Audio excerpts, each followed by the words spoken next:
Friends, எல்லாருக்கும் வணக்கம். எல்லாரும் எப்படி இருக்கிறீங்க?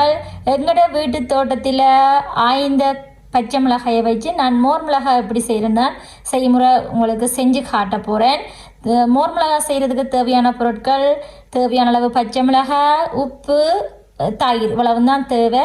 நல்ல வெயிலும் மறிக்கணும். யூரோப்பில் வெயில் காலம் இப்போ இருக்கிறதால நான் மோர் மிளகாய் அவிச்சு காய விட போகிறேன்.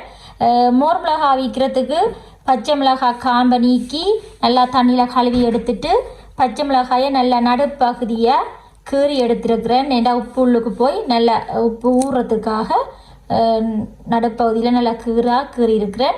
இதுக்கு நீ உப்பும் தண்ணியும் கொஞ்சம் போட்டு அவிக்க போகிறேன். பியூஷனமாக இருக்குமென்று நினைக்கிறேன். வாங்க இப்போ மோர் மிளகாய் எப்படி நாங்கள் அவிச்சு காய விடுறது, காஞ்சு ஒவ்வொரு நிலைமையும் வார கட்டங்களையும் உங்களோட பகிர்ந்து கொள்வேன். வாங்க இப்போ மோர் மிளகாய் அவிக்கிறதுக்கு மிளகாய் தயாராகிட்டு இங்கே பாருங்க இப்படி தான் கீற நடுவை கீறி விடுறது. சில பேர் காம்புடைக்காமையும் இந்த மோர் மிளகாயை அவிக்கிறவ. நான் காம்புடைச்சி இப்படி நடுவை ஒரு கீறி உப்பு போட்டு அவிய விட போகிறேன். தண்ணி ஒரு கொஞ்சமாக விட போகிறேன். கூடுதலாக உப்பு போடணும். அப்போ தான் மிளகாய் உரைப்பெல்லாம் போய் நல்ல ருசியாக வரும், டேஸ்டாக வரும் மோர் மிளகாய்.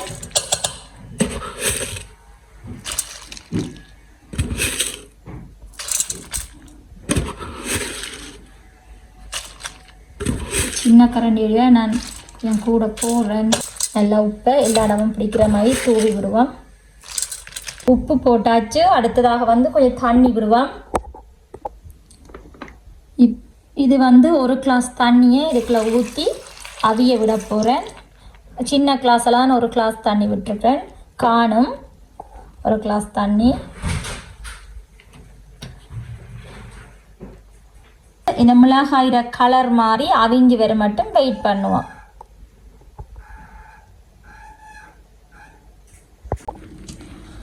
குறுக்க உப்பை நல்லா குலுக்கி எல்லா இடமும் பிடிக்கிற மாதிரி நாங்கள் செஞ்சு விடுவோம். இப்போ மோர் மிளகாய் நல்லா அவிஞ்சு மிளகாயோட கலர் அதாவது அவிஞ்சால் மிளகாயோட கலர் வேறு கலருக்கு மாறிடும். அப்போ பதம் சரியாக இருக்கும். இப்போ நல்லா அவிஞ்சு வரட்டும். இப்போ மிளகாய் நல்லா அவிஞ்சு கொண்டிருக்குது. மிளகாயோட கலரும் மாறிக்கொண்டிருக்குது. அப்படியே இது அடிக்கடி இப்படி குலுக்கி விடணும். அப்போ தான் எல்லா இடமும் உப்பு பிடிக்கும். இதை மூடி அவிய விட போகிறேன். பச்சை மிளகாயை அவிய வச்சு இப்போ ஒரு 5 நிமிஷம் ஆகிட்டு திறந்து பார்ப்போம். நல்லா அவிஞ்சு வருது. இன்னும் நல்லா அவிஞ்சு மிளகாய் சுருங்கி வரணும். அப்போ தான் பதம் சரியாக இருக்கும். பாருங்க, நான் ஒரு சின்ன கப்பால் கொஞ்சம் தண்ணி தான் விட்டினா, ஆனால் இந்த மிளகாயில் இருக்கிற தண்ணியும் நீராவி, அதாவது மூடி வச்ச வழியாக அந்த நீராவியும் சேர்ந்து நிறைய தண்ணி வந்துட்டு எப்படி மிளகாயெல்லாம் சுருங்கி அவிஞ்சு கொண்டிருக்கேன்னு பாருங்க. அடிக்கடி குலுக்கி விட்டால் அந்த எல்லா இடத்துலையும் உப்பு பிடிக்கும். அவிஞ்சு அரைப்பதத்தில் வர திரும்பவும் கொஞ்சம் உப்பு போட்டு அவிய விடுறேன். திரும்பவும் மூடி விடுவோம்.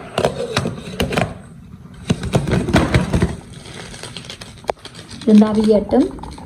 அப்படியே நீராவி வத்து மட்டும், அதாவது இந்த மிளகாய்க்குள்ள இருக்கிற தண்ணி வத்து மட்டும் இந்த மிளகாயை மெல்லிய அடுப்பில் அப்படியே அவிய விடுவோம்.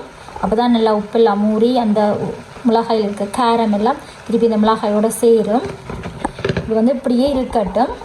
இந்த தண்ணியெல்லாம் வத்தட்டும். நல்லா அடுப்பை குறைச்சி விட போகிறேன்.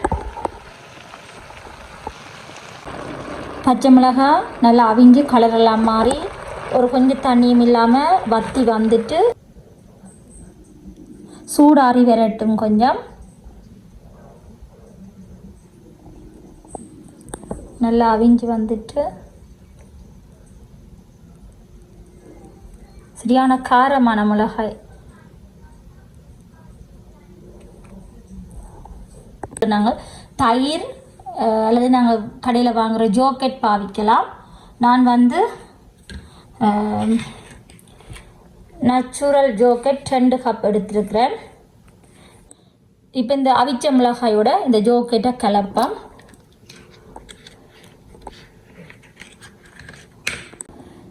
2 2 ஜோக்கெட்டையும் அவிச்ச மிளகாய்க்குள்ள சேர்த்தாச்சு. இப்போ வந்து எப்போவுமே நான் மோர் மிளகாய் கேட்க தேய்க்கிறண்டி ஒயிட் சுகர் சேர்க்குறேன்னா உப்பு புளி காரம் இனிப்பு எல்லாம் சேர்ந்து மோர் மிளகாய் பொரிக்கிறேன்னா நல்ல டேஸ்ட்டாக இருக்கும். இதை வந்து மெதுவாக இந்த அவிச்ச மிளகாய் எல்லாம் கரையாமல் பிய்யாமல் மெல்லமாக இந்த தயிரை இதோட கலக்கணும்.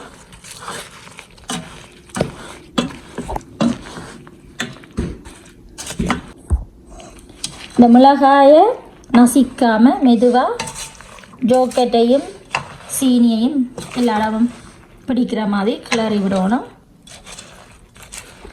மிளகாய் மெல்லிய சூட்டில் இருக்க செஞ்சால் தான் அதில் டேஸ்ட்டாக வரும் மோர் மிளகாய்.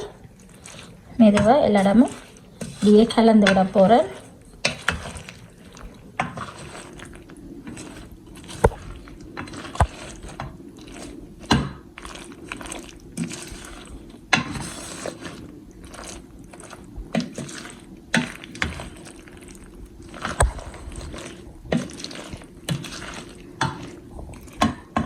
நல்லா கலந்து விட்டாச்சு. இந்த மோர் மிளகாய் காய விடுறதுக்கு நல்ல வெயிலில் நல்லா சூடு பிடிக்கிற மாதிரி ஒரு ரே எடுத்துருக்கிறேன். இந்த ரே வந்து நல்லா வெயிலுக்கு சூடு பிடிச்சிடும். வேலைக்கு மோர் மிளகாய் காஞ்சி வாரத்துக்கு உதவியாக இருக்கும். இந்த ரேயில் தான் இப்போ பரப்பி போட போகிறேன். கொஞ்சம் கொஞ்சமாக எடுத்து இந்த தட்டில் பரப்பி விடுவோம்.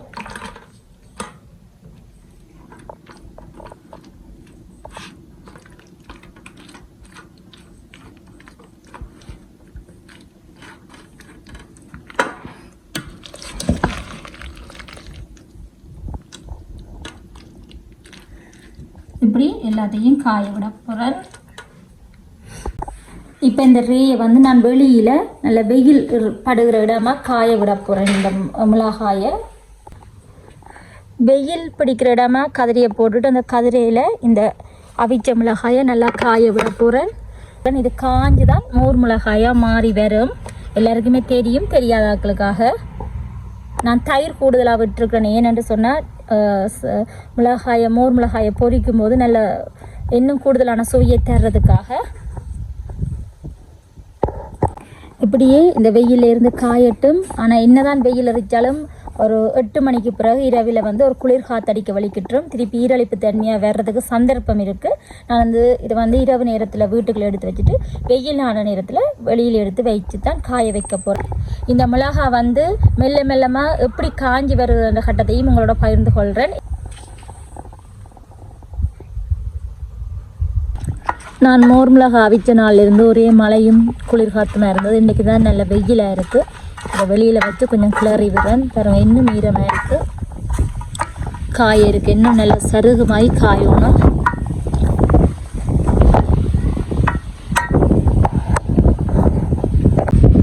மோர் மிளகாய் எப்படி காஞ்சி வந்துட்டேன்னு பாருங்க. நல்லா சரண்டு காஞ்சி வந்துட்டு இதை வந்து பொரி கேக்கில் இந்த மோர் மிளகாய் எப்படி பொரிப்படுதுன்னதையும் உங்களோட பகிர்ந்து கொள்கிறேன்.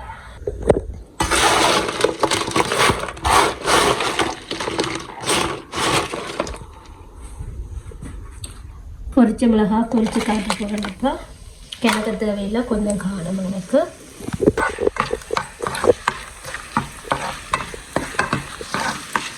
நல்ல சுவையான மோர் மிளகாய் பொரியல் பொரிக்கிறேன். இந்த கொஞ்சம் எண்ணெயை வேஸ்ட் ஆக்கக்கூடாதுக்காண்டி கொஞ்சம் எண்ணெயில் போட்டு எடுக்கிறேன்.